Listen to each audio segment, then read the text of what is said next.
부처님 오신 날 대원고전 개원 봉축 대법회. 오늘 위대하시고 귀하시고 거룩하신 우리 석가모니 부처님께서 응하신으로 이 서바에 사람몸 받아오신 날을 맞이해서 전국의 영산불교 현지사 2만 신도 여러분과 이 나라 1200만 불자들 그리고 이 지구촌에 사는 3억 불자님들 앞에 꼭 전해야 할 부처님의 말씀을 가지고 나왔습니다. 우선 오늘을 진심으로 봉축합니다. 지혜와 자비, 복덕을 두루가 주신 우리 교주 불세적게 한없는 공경과 고마움, 자제만연의 일편단심을 10만 개의 붉은 초롱 등에 담아 오체투지로 오늘을 봉축합니다. 지금까지의 불교, 즉 남방불교, 북방불교, 티베트 불교, 한국 불교 등은 거룩하신 우리 부처님의 실전 계심을 모릅니다. 따라서 우리 부처님의 크신 위신력을 또한 알지 못하고 있습니다. 대단히 불행한 일입니다. 부처님께서 가르쳐 주신 무화설 애진해를 왜곡함으로써 인간의 실체인 영혼체의 존재를 부정하고 있습니다. 또 본체계의 깊은 정멸의 세계를 모르고 있습니다. 자제만연은 실로 2000년간 왜곡된 무화설과 무화인의 질곡과 어둠에서 부처님께서 친히 부척하신 대로 지금의 외소화된 불교를 인연 있는 중생을 위해 이 목숨 다하는 그날까지 영혼체, 윤회설 영혼체, 윤회론 을 새로운 교설로 삼고 부처님의 실정과 위대한 실상을 세상에 드러낼 것입니다. 사랑하는 불자 여러분, 영산불교 현지사 자제만연입니다. 오늘 뜻 깊은 부처님 오신 날을 맞이해서 자제만연은 또 한 가지 세상에 다시 선포할 명제가 있습니다. 부처님은 계십니다. 부처님은 무아속 절대계에 여여 계십니다. 부처님은 유무를 초월한 무아속 절대계의 빛의 인격체로 여여 계십니다. 오늘 여러 많은 불자들에게 이 점을 힘주어서 선포합니다. 마음이 부처라고 합니다. 아닙니다. 법화경 비유품에 공을 깨치고 공성을 깨친 후 30이상을 갖춘 색신을 절대계에 두어야 붙다이다 라고 했습니다. 맞습니다. 마음이 부처라고 하는 데서 100천만이 더 들어가야 됩니다. 그러면 무아속 절대계의 부처님을 뵙습니다. 여러분에게 스님이 지난 5년 동안 많이도 설법을 했습니다. 여러분의 집에서 공부방에서 스님처럼 이렇게 앉아서 합장을 하고 눈높이에 마음의 점을 짓고 석가모니 불을 봉창 칭명하라고 했습니다. 그러기 전에 금강경 일독을 하고 비로자나 청규진원을 일독하고 석가모니 불을 찾으라고 했습니다. 이렇게 공부를 해가면 달이 가고 해가 가면 부처님의 위신력으로 업장이 지켜지고 그리해서 여러분은 좀 더 깊은 경계로 들어가게 됩니다. 삼교옥의 십선을 지키면서 과거생에 또 지난날 자기의 잘못을 참여하면서 열심히 공부를 해가는 불자들은 급기야는 두 귀가 철커덩하고 막히는 경계를 맞습니다. 이것은 대단히 깊은 경계올시다. 여기서도 공부를 더 정진해 들어가면 시공을 초월한 적정의 상태로 펑 빠지게 됩니다. 여기가 무르대하라 한과의 자리입니다. 여기까지 들어가는 데는 수많은 마의 장난이 따릅니다. 마장이 따릅니다. 그것을 극복하고 우리 인간은 여기까지는 갈 수 있습니다. 이제 더욱 정진을 하고 선근공덕을 쌓고 정진을 해 들어가면 무르대하라 한과에서 백천만리입니다. 보살의 경계가 나옵니다. 보살의 경계는 부처님이나 보살과 같은 위대한 성자의 바퀴 속에서 가능합니다. 불보살님의 위신력 앞에 없이는 들어갈 수 없습니다. 왜냐하면 방금도 말씀드렸듯이 인간의 능력으로는 극복할 수 없는 이길 수 없는 천마, 색심, 생마, 용신 등 기타 많은 마들의 장난에 도저히 그 이상 뚫고 들어갈 수 없답니다. 그래서 부처님의 가피가 필요합니다. 이제 정토의 빛을 보고 운수보현관음 쇠지와 같은 큰 불보살님의 빛을 보고 부처님께서 몇 가지 작업을 해주심에 의해서 우리는 극락에 왕생할 수 있는 보살과를 증오할 수 있습니다. 여기서 100천만리 더 들어가야 붓다의 경계가 나옵니다. 여기서부터는 도저히 상상할 수 없는 마장을 맞이하게 됩니다. 부처님의 가피로 해서 뚫고 들어가면 부처님의 몸을 이루고 있는 무량옥 정광을 봅니다. 그 무량옥 정광에 대해서는 스님이 21세기 붓다의 메시지권에 자세히 써놨습니다. 그 누구도 모르는 불가사의한 빛입니다. 법화경, 화엄경, 열반경, 반야경에서 나오는 그 빛입니다. 부처님의 청정하신 빛은 만옥 색깔의 광명, 100천만 나이터 색깔의 빛을 봄으로 해서 이제 부처님을 칭견하게 되는 날이 가깝습니다. 부처님 이후로 그 많은 선지식 큰 스님들이 이 세상에 왔지만 부처님께서는 부처님의 몸을 이루고 있는 무량옥 정광을 본 사람이 없다고 하십니다. 그렇기 때문에 부처님께서 저 절대계에 계시지만 그 누구도 칭견하거나 법문을 들은 선지식이 없었습니다. 오직 사리불 존자와 수보리 존자가 보셨고 그리고 2600년 만에 우리 광명만덕님께서 이 무량옥 정광을 분명히 보셨습니다. 지금으로부터 15년 전의 일입니다. 그리해서 부처님을 칭견하게 되었고 수많은 부처님들의 법문을 들었고 수많은 부처님들과 대화를 하셨고 지금도 그렇게 하시고 계십니다. 여기는 삼매로 보면 상품보살이 드는 해인삼매를 뛰어넘어서 붓다가 드는 대적정 삼매가 있습니다. 해인삼매, 화엄경을 쓸 수 있는 경지입니다. 해인삼매에서 붓다의 삼매인 대적정 삼매를 논하라고 하면 바위에다가 계란 던지기 시계 정도입니다. 해인산매와 대적정산매는 비교 자체가 안 됩니다. 여러분, 내면 세계로 들어갈수록 우리의 기쁨은 더하답니다. 선정산매에 들어간 그 기쁨은 여러분이 상상할 수 없는 기쁨이랍니다. 고사리 드는 산매 정도에 들어간 사람이 나와서 그럽니다. 너무너무도 환희스러워서 그 기쁨을 말로 할 수 없으니까 이렇게 묻습니다.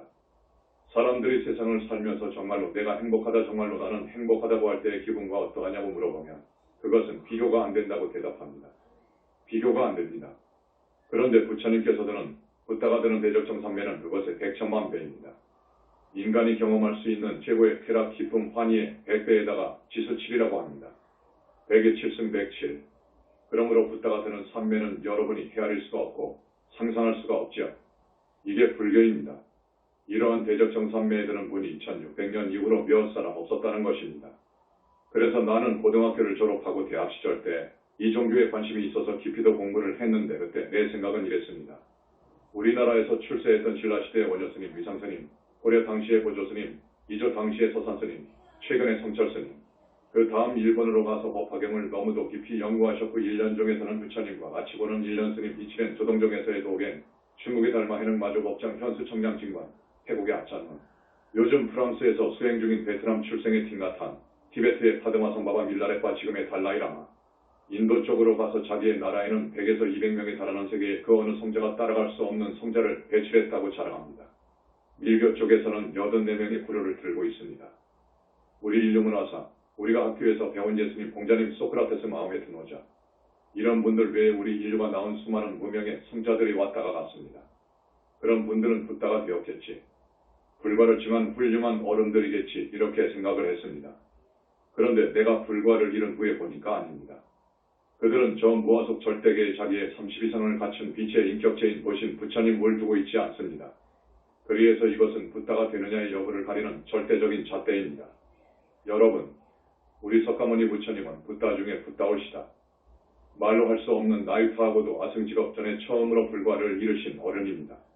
우리 영산불교 현지사는 그것을 깨닫고 불교가 왜 그 넓은 땅 인도에서 쫓겨났는지를 연구했습니다. 13억 인구 중에서 힌두교가 80에서 85%입니다. 지금 현재 불교 인구가 0.1%, 0.7% 정도로 올라갑니다. 이 원인이 어디에 있는 것인가를 면밀히 연구 검토를 해본 결과 이스님이 지난 BBS TV에 두세 번 나가서 힘주어 말씀했듯이 많은 부분을 잘라버렸지만 진리인 영혼체 윤회론이 묻혀져 왔습니다. 이것은 진리인데 이 영혼체 윤회론이 묻혀져 왔습니다. 3법인, 4법인에 나오는 무엇을 주장하면서 윤회를 주장하고 6도에 윤회한다는 진리를 접목시키려 하다가 보니까 무아설 때문에 안 되어요. 이것이 접목이 안 되고 2600년 동안 내려왔습니다. 접목이 될 수가 없죠. 윤회의 주체가 없다고 하는데 어떻게 윤회를 합니까? 이번에 스님이 TV에 나가서 윤회의 주체는 우리의 영혼체이다. 유아윤회라고 봤다. 유아윤회이다. 바라몽교 힌두교에서 주장하는 것은 옳다. 라고 했습니다. 그런데 우리는 종교 중에 가장 우수하다고 하는 종교인 힌두교, 그 힌두교보다도 훨씬 차원이 높은 그 심오한 데까지 들었습니다. 윤회의 주체는 영혼체이고 그 영혼체는 다겁생으로 내려오면서 탐진 삼독에 의해서 많이도 오염되어서 그 오염된 비본질적인 것들이 영혼체에 엉켜가지고 숯검정처럼 되어버렸어. 그래서 비하라고 한 거예요. 나가 아니다. 그 오염된 비본질적인 것 업장을 싣고 씻으면 안전하고 순수한 영혼체가 드러나게 됩니다. 이것은 진짜 나입니다. 이렇게 되면 윤회를 벗어나게 되는 것입니다. 영혼체가 업장 비본질적인 것들에 의해서 숯검정이 되고 숯덩어리가 되고 진흙덩어리가 된 것은 이건 육도를 윤회할 수밖에 없습니다. 그러나 이것을 전부 수행에 의해서 삼근공덕에 의해서 단 부처님의 바퀴에 의해서 그 영혼체에 얽히고 설킨 그런 찌꺼기들을 모두 다 씻어버리면 이제 자기의 순수 자아가 나옵니다. 여러분, 이제 해탈입니다. 윤회에서 해탈하는 거예요. 이러한 진리를 지금까지 2600년이 흐르는 동안 그 어떤 사람도 말을 못했습니다. 그 어떤 사람도, 그 어떤 큰 선지식도, 그 어떤 성자도 말한 적이 없습니다. 일부는 보았습니다. 일부는 알았습니다. 그 다음 오늘 여러분에게 힘주어서 또 선포한 것은 즉 부처님은 계신다. 부처님은 절대계에 계신다. 부처님은 무아속 절대계에 여에 계신다. 하는 이 폭탄 선언을 여러분들한테 오늘 말씀드립니다. 내가 지난 5년 전에 21세기 붓다의 메시지에 썼습니다. 21세기 붓다의 메시지권에 상당히 자세하게 썼습니다. 이 부처님에 대한 깊은 이해 없이는 불교를 알 수 없습니다. 대승불교를 논할 자격이 없습니다. 다시 말씀드리지만 오늘의 불교는 부처님이 없다고까지 합니다. 부처님에 대해서 모릅니다. 법화경, 화엄경, 다른 대승경전에서 상당한 설명을 해놨지만 그것을 이해 못합니다.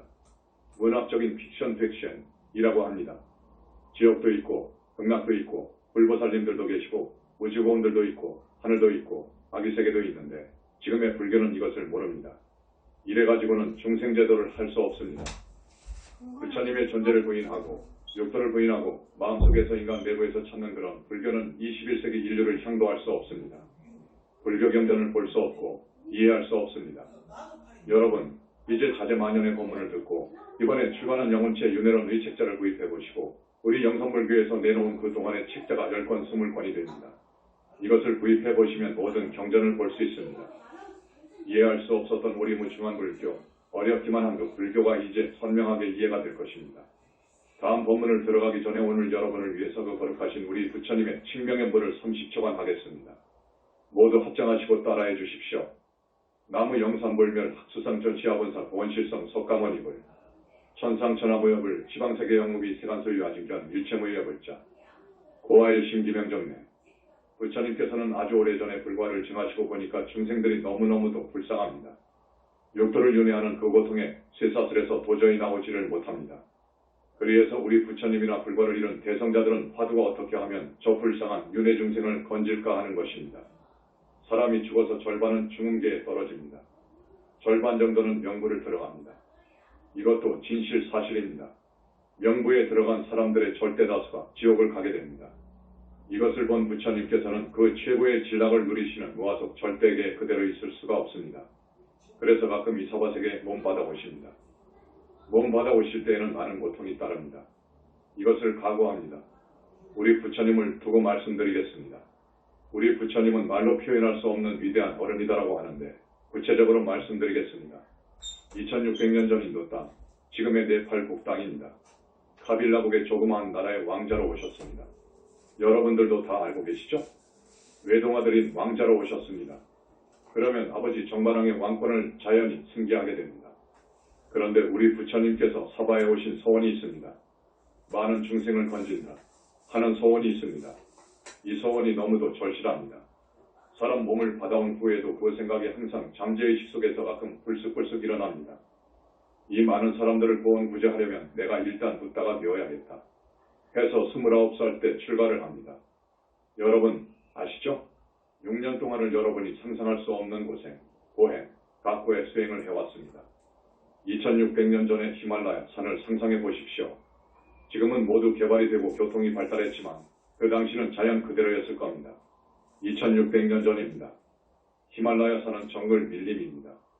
밀림, 그 속으로 들어가면 뭐가 많지요?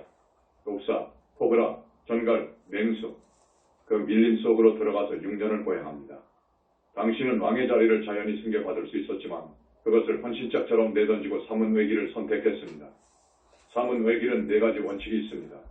이것을 사이법이라고 합니다. 사이법, 4가지 원칙에 의해서 살아가는 거예요. 도를 이룰 때까지는 벌칙 탁발을 한다는 것입니다. 도를 이룰 때까지는 분소에 를 입는다. 분소에, 옛날 농촌에 가면 똥 푸는 사람 있죠. 그 사람들이 깨끗한 옷을 입고 똥을 풉니까? 그런 사람들이 걸친 갈기갈기 찢어진 옷, 그 천도 거의 낡아가지고 살이 비칠 정도이며 그런 천을 입고 평생을 살아야 됩니다. 수하자, 지붕이 있는 데에서는 잠을 잘 수 없습니다. 그것이 규칙입니다. 엄한 늘 규칙이 되어 있습니다. 지붕이 없는 곳, 그러니까 숲속, 나무 밑, 강가, 광야, 그리고 공동묘지, 이곳을 내 집으로 삼고 살아야 합니다. 그러면서 수행을 해야 됩니다. 그 다음에 징기야. 사람의 몸뚱이는 가끔 아프게 되어 있습니다. 지금은 약국에 가면 온갖 약이 있죠. 그 당시는 없었어요. 그래서 징기약, 불안약, 분뇨약이라고 합니다. 이건 뭐냐? 소똥을 가지고 만든 약이에요. 소똥을 버무려가지고 판을 지은 거예요. 혹은 사람 똥이나 오줌을 버무려가지고 한약을 만든 거예요. 몸이 아플 때에는 이것을 먹어야 돼. 이게 4가지 수행의 원칙을시다. 수행자는 이 고난의 길을 가야 됩니다. 우리 부처님께서는 좋다. 나는 사문외길을 택한다. 나는 도를 이루어야 되겠다. 그리고서 길을 모르는 이 불쌍한 중생들, 우주와 인생의 진리를 모르는 이 불쌍한 중생들에게 진리를 살 수 있는 길을 가르쳐 줘야 되겠다. 고통에서 벗어날 수 있는 길을 가르쳐 줘야 되겠다. 윤회의 고통에서 헤어나올 수 있는 길을 가르쳐 줘야 되겠다. 해서 그런 어려운 수행을 6년 동안 하셨다 합니다. 그리해서 35살이 되던 해 크게 불과를 증합니다. 증한 후 이제는 전법으로 나섭니다.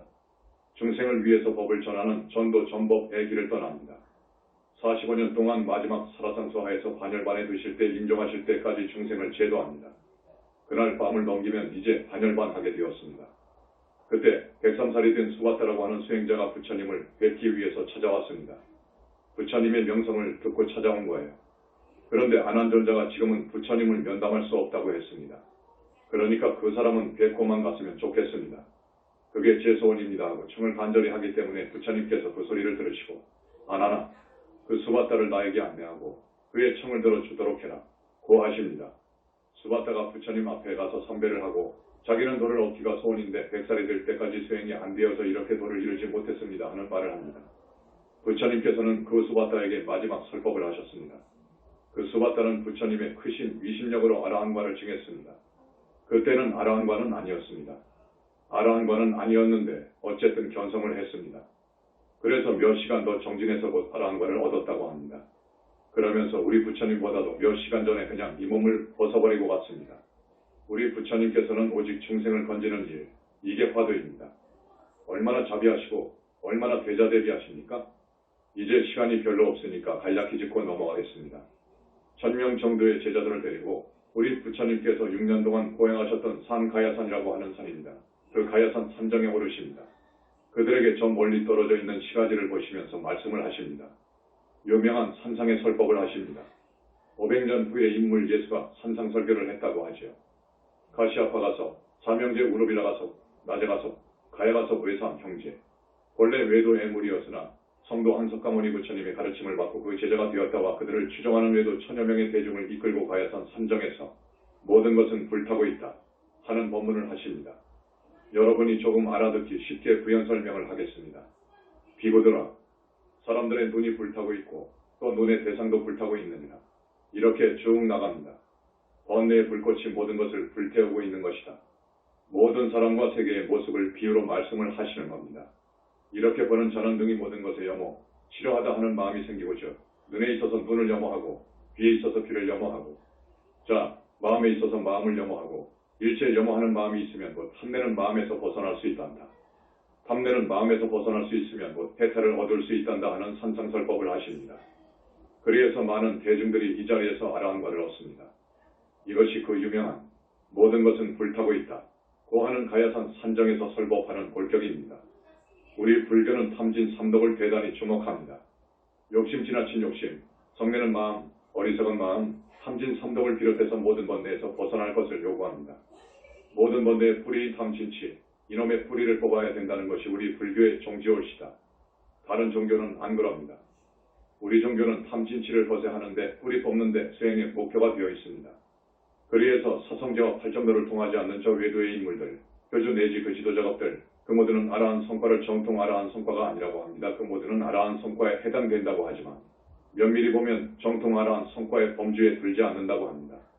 그러나 그 인격과 신통에 있어서 우리 불교의 보살, 상품보살까지도 인정해 줍니다만 어쨌든 그분들은 마음속의 탐진치를 완전히 뿌리 뽑은 그런 사람들은 아니라고 합니다. 이것을 알아주십시오. 이야기, 앙굴리 말라라고 하는 희대의 살인자 이야기를 하겠습니다. 그 당시 그 외도의 제자들은 한 500명 정도 되었습니다. 부처님 당시 외도의 종류가 대단히 많았습니다. 그 교리 내용을 엄격하게 따져보면 90여 가지 정확히 96가지 정도 된다고 합니다. 앙굴리 말라는 일찍이 어느 외도에 제자로 들어갔습니다. 그곳에는 500여 명이나 되는 제자가 있었는데 사실은 그 제자들 중에서 가장 선망받는 장래가 촉망되는 사람이었습니다. 이 앙굴리 말라는 체격도 좋고 아주 똑똑하고 총명했습니다. 그래서 외도의 수장교주 부인이 앙굴리 말라에게 연정을 품게 되었다고 합니다. 그래서 여러 가지의 방법으로 앙굴리 말라를 유혹하고 유혹해도 앙굴리 말라는 그 유혹에 넘어가지 않았습니다. 그러니까 이 교주의 부인이 은근히 화가 나서 시생과 질투를 하기도 하고 미워하기도 하여 자기의 남편 교주한테 앙굴리 말라가 자기를 겁탈하려 했다며 음모를 꾸며 고자질을 합니다. 교주는 그 부인의 거짓말을 믿고 바로 화를 냅니다. 이놈의 자식, 어디 두고 보자. 감히 내 마누라를 넘보다니 하면서 좋지 않은 감정을 갖게 되었습니다. 어느 날 앙굴리 말라를 불렀습니다. 앙굴리 말라를 앉혀놓고 너, 내가 도를 이룰 수 있는 첩경이 있다. 비법이 있어. 너한테 일러주니까 그리 알아라. 사랑하는 앙굴리 말라야라고 말하니 앙굴리 말라는 그 말을 듣고 날아갈 듯이 기뻐했습니다. 그 교주는 이런 말을 합니다. 너, 내 말을 믿느냐? 하니까 앙굴리 말라가 예, 믿습니다.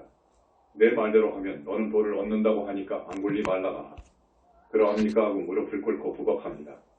앙굴리 말라야, 오늘부터 사람을 100명 죽여라. 100명을 죽이면 너는 돌을 잃을 것이다. 이 말을 듣고 앙굴리 말라는 시가지로 나와서 칼을 휘두르며 사람을 죽입니다. 10명, 20명, 50명, 70명. 죽여갈 때 앙굴리 말라의 어머니가 그 소문을 듣고 자기 자식이 어떤 외도의 사주를 받아가지고 미쳐서 저 무서운 죄를 짓는데 내가 가서 말려야지 하고 시가지로 당신의 아드님을 찾아서 나옵니다. 앙굴리 말라는 자기의 어머니를 보고 칼을 휘두르며 죽이려고 합니다. 이때 부처님께서는 탁발을 나갔다가 들어온 제자들로부터 앙굴리 말라라는 사람이 지금 어느 시가지 골목에서 사람을 마구 죽인다는 이야기를 듣습니다. 100명을 죽이면 도가 이루어진다고 해가지고 지금 아마 8명, 9명은 죽였을 것이다 라는 이야기를 듣고 부처님께서는 그러냐? 좋다. 내가 직접 가겠다. 내가 간다. 하시고 제자들이 따라오는 것을 전부 뿌리치고 혼자 가십니다. 앙굴리 말라가 어머니를 죽이려고 칼을 빼들었는데 저쪽에서 어떤 사문이 걸어오고 있거든요. 앙굴리 말라는 그 사문을 보고 됐다. 사문을 죽이겠다. 이 까까머리 중아, 거기에 멈추지 못하겠느냐 하고 고함을 치면서 달려가는데 아무리 달려가도 부처님은 천천히 걸어가십니다. 앙굴리 말라는 부처님을 따라가 시하려고 발버둥을 쳤지만 붙잡을 수가 없었습니다. 그때 우리 부처님의 말씀입니다. 여러분 잘 들어보세요. 나는 이미 오래전에 멈추었는데 너는 아직도 멈추지를 못하고 있구나. 나는 해치려는 마음을 모두 멈추었으나 너는 아직도 남을 해치려는 마음을 멈추지 못했느니라. 나는 번뇌 망상을 끊고 진리에 머물러 있으나 너는 진리를 보지 못하였으니 번뇌 망상을 멈추지 못하는구나. 이 말을 듣고 무엇에 머리를 몽둥이로 맞은 것처럼 번쩍하면서 본래의 자기로 돌아와 자기의 잘못을 생각하고 부처님 앞에 무릎을 꿇은 거예요. 그 길로 기원정사로 부처님을 따라서 사문이 되었습니다. 부처님 제자가 되었습니다. 이 앙굴리 말라는 원래 총명했고 많은 세월을 수행한 덕분에 곧 아라한과를 증했다고 합니다. 아라한과를 증하고서 선정에 들어가 있을 때입니다. 그 당시 왕이 바세나데입니다. 그 왕이 군사를 이끌고 살인마 앙굴리 말라를 잡으러 온 거예요. 그 당시에는 많은 소국이 있었지 않습니까? 인도에는 16나라가 있었습니다. 그런데 사문들에게는 지회법권이 있었습니다. 죄를 지어도 사문들에게는 죄를 묻지 않았습니다. 그렇지만 이 앙굴리 말라는 수십 명을 죽인 죄인이어요. 그래서 자기가 존경하는 부처님의 제자가 되었다고 하니까 사실을 알아보려고 부처님한테 오신 거예요. 보니까 앙굴리 말라는 저쪽 나무 밑에서 선정에 들어있어요. 왕이 가서 선배를 합니다. 그리고 부처님의 그 위대한 교화력에 더욱 감복해서 오체투지에 예를 올리고 돌아갑니다. 그 앙굴리 말라는 이제 아라한과를 증했으니까 자기의 소원이 이루어졌어요. 그래서 어느 날 시가지로 탁발을 나갔습니다. 앙굴리 말라를 알아본 사람들이 이놈이 살인을 한 놈이다. 이놈이 살인을 한 놈인데 머리 깎고 중이 되어서 나왔다. 고하며 마구 돌을 던지고 몽둥이질을 해서 피투성이가 되었다고 합니다. 피투성이가 되어서 돌아온 앙굴리 말라가 하는 말입니다. 나는 누구를 원망하지도 미워하지도 않습니다. 설사칼이나 몽둥이에 맞아 죽더라도 이제 나는 스스로를 항복했습니다. 어떤 고통을 당하더라도 감정을 억제할 수 있습니다. 부처님, 내 마음은 해탈의 기쁨으로 충만해 있어서 마음은 어떠한 경계를 당하더라도 흐트러지지 않습니다. 부처님, 하고 말했답니다. 여기서 우리 부처님의 위대한 면을 읽어야 됩니다. 한 사람도 놓치지 않고 인연 있으면 다 건지시려고 하시는 그 대자 대비 어느 성자가 이런 분이 있습니까? 100명을 죽여가는데 그 희대의 살인마 앞에 내 몸을 던질 사람이 어디에 있습니까? 어느 성자가 그랬습니까? 이야기, 제바달다 이야기를 하겠습니다. 당신의 사촌동생입니다. 한문으로는 조달이라고 합니다. 제바달다, 여러분들도 아마 잘 아실 겁니다. 내가 보는 시각으로 이 제바달다는 정말로 공부를 잘한 분입니다. 공부 잘했습니다. 세존의 교단에 들어왔죠. 12년 동안 공부 잘했습니다. 그런데 자기가 부처님을 이기려고 하는 생각이 있어요. 제바달다의 눈으로는 그 당시 우리 부처님 교단에 출가한 비구들의 수행 태도가 마음에 들지 않았습니다. 그래서 부처님께 몇 가지 건의한 사항이 있습니다.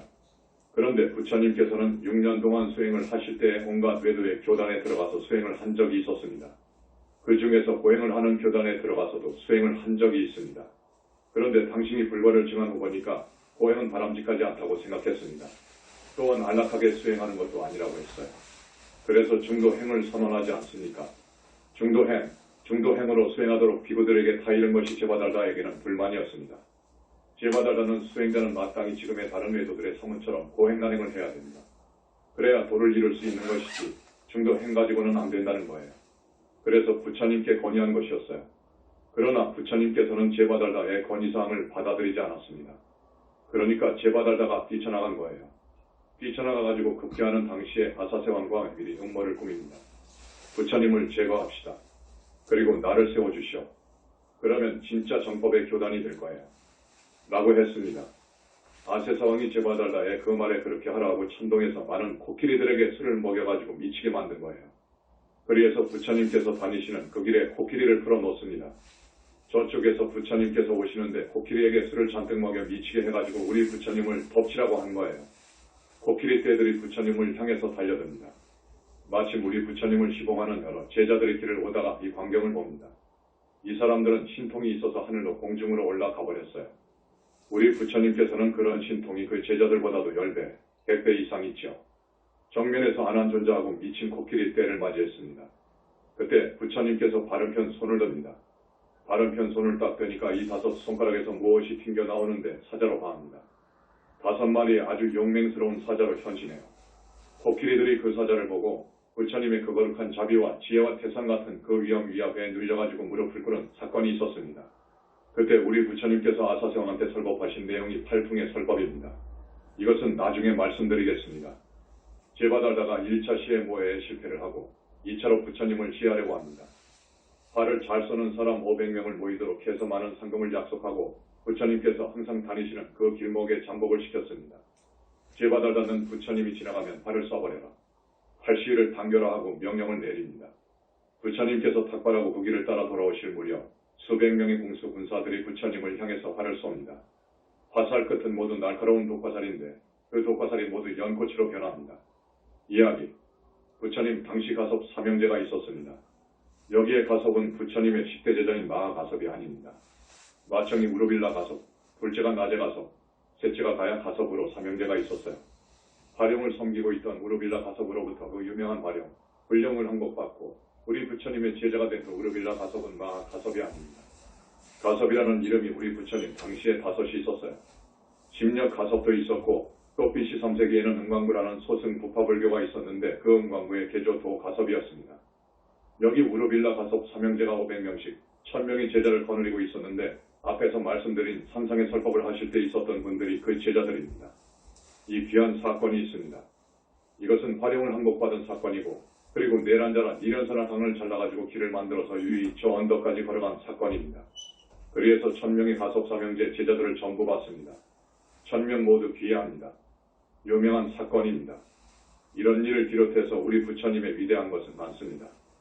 이것은 학생들도 다 아는 일이죠. 학생들이 우리 부처님의 정말로 위대한 점을 모르는 부분이 있습니다. 이걸 오늘 말씀해 드립니다. 우선 어머니를 위해서 42살 때 도리천에 올라가셔서 지장경을 설한 사건이 있습니다. 두 번째, 화엄경을 설하실 적에는 도리천, 야마천, 보솔천, 타화자제천을 순차로 올라가시면서 화엄경을 설합니다. 그런데 지상의 기원정사에 당신이 설법하셨던 그 상황을 그대로 놔두고 도리천에서 설법을 합니다. 그대로 거기서 법을 설하십니다. 기원정사에 그대로 놔두고 도리천에 가는 거예요. 그건 갈 수 있는 이유가 있어요. 절대계에 계시는 자기의 불신, 자기의 보신불이 있거든요. 그때 이 영체가 기합하게 됩니다. 그래서 도리천에 가서 법문을 설해요. 그리고 또 야마천에, 보솔천에, 화화자제천에 가요. 이것은 신통이 아닙니다. 이것은 대적정산매의 힘으로 그렇게 할 수 있습니다. 붓다의 경지에서는 대적정산매의 힘으로 100천만원 화신을 낼 수 있어요. 이러한 점입니다. 여러분, 많은 점이 있는데 다음 시간에 거듭 이야기하기로 하겠습니다. 우리 부처님께서 설법하실 때에는 크나큰 법문을 설하실 때에는 곧 비가 내려오게 되어 있습니다. 큰 산매에 들어가셔서 관광을 하고 하면 곧 비가 내리고 수백만의 천국 대중이 몰려오고 그래서 설법을 하시거든요. 이런 부분, 저런 부분에 대해서 학생들이 이것은 문학적인 픽션이다 하고 방기해버린 것입니다. 픽션으로 치부해버린 것입니다. 스님이 볼 때는 아닙니다. 이거 이상입니다. 보니까 이것 이상이에요. 우리 부처님은 어마어마한 힘도 있습니다. 외도의 전부가 우리 부처님을 향해서 달려든다고 하더라도 능히 제압할 수 있는 화강산매화가 있습니다. 이것은 다음 시간에 말씀을 드리기로 하겠습니다. 부처가 되려면 마음속의 삼독 108번뇌가 완전히 다해야 되고, 그리고 다겁생의 지업정이 완전히 소멸되어야 하고, 악과 습의 탁한 기가 완전히 빠져나가야 되고, 여러 생 동안의 원결 나쁜 인연이 해결되어야 하고, 은혜와 빚이 정리되어야 저 절대계의 자기의 불신이 생긴다는 것을 마지막으로 말씀드리면서 우리 부처님의 위대한 실상이 여러분을 비롯해서 한국의 많은 불자님들이 알았으면 좋겠고, 학생들이 큰 스님들이 알아서 이제 이 부처님을 진짜로 믿고 전번에 스님이 말씀드린 영혼체 윤회설 영혼체 윤회론을 받아들이고 해서 이 불교가 다시 본래의 불교로 돌아가가지고 힌두교도 흡수했으면 좋겠습니다. 이런 위대한 부처님의 교리는 힌두교를 충분히 흡수할 수 있습니다. 또한 모든 종교를 전부 통합할 수 있습니다. 여러분. 그래서 이런 신불교 운동이 영산불교 현지사를 주축으로 해서 번져갔으면 하는 마음이 간절합니다. 영산불교 현지사를 많이 사랑해 주시고 밀어주시기를 마지막으로 당부드립니다. 여러분, 절대로 지옥 악의 축생의 사막도에 떨어지면 안 됩니다. 기어이 사막도에서는 벗어나야 됩니다. 사막도로 가면 안 됩니다. 지금 절대다수가 사막도로 갑니다. 이 진짜 법문을 모르기 때문에 그러합니다. 그리고 여러분 모두가 윤회를 벗어나야 됩니다. 이것이 부처님께서 간절하게 여러분에게 바라는 바울시다. 그리해서 모두 보살이 되고 붓다가 되어야 합니다. 이것을 불교에서는 일대사인연이라고 합니다. 사회자, 새로운 불교, 정법의 세계를 열어주는 감로의 법문을 해주신 우리 자제만연 큰 스님께 다시 한번 큰 박수 올리겠습니다. 자제만연 큰 스님의 오늘 법문은 세계 불교사의 새 지평선을 여는 진리의 사자후입니다. 특히 오늘의 이 법문은 우리 교주 불세정과 다보부처님을 비롯한 오열의 부처님, 그리고 삼천대 천세계의 수많은 불보살님과 성중님들께서 함께한 크나큰 붓다 회상이었음을 여러분들께서는 가슴 깊이 간직하시고 잊지 말아야 할 것입니다. 또한 여러분들의 업장이 참으로 많이 씻겨나간 희화한 붓다 회상임을 진정으로 믿어주시기 바랍니다. 저희들에게 이토록 감동적이고 역사적인 감로법을 설해주신 문수보살 법왕자 자제만연 큰 스님께 다시 한번 큰 박수로 고마움의 예를 올리겠습니다.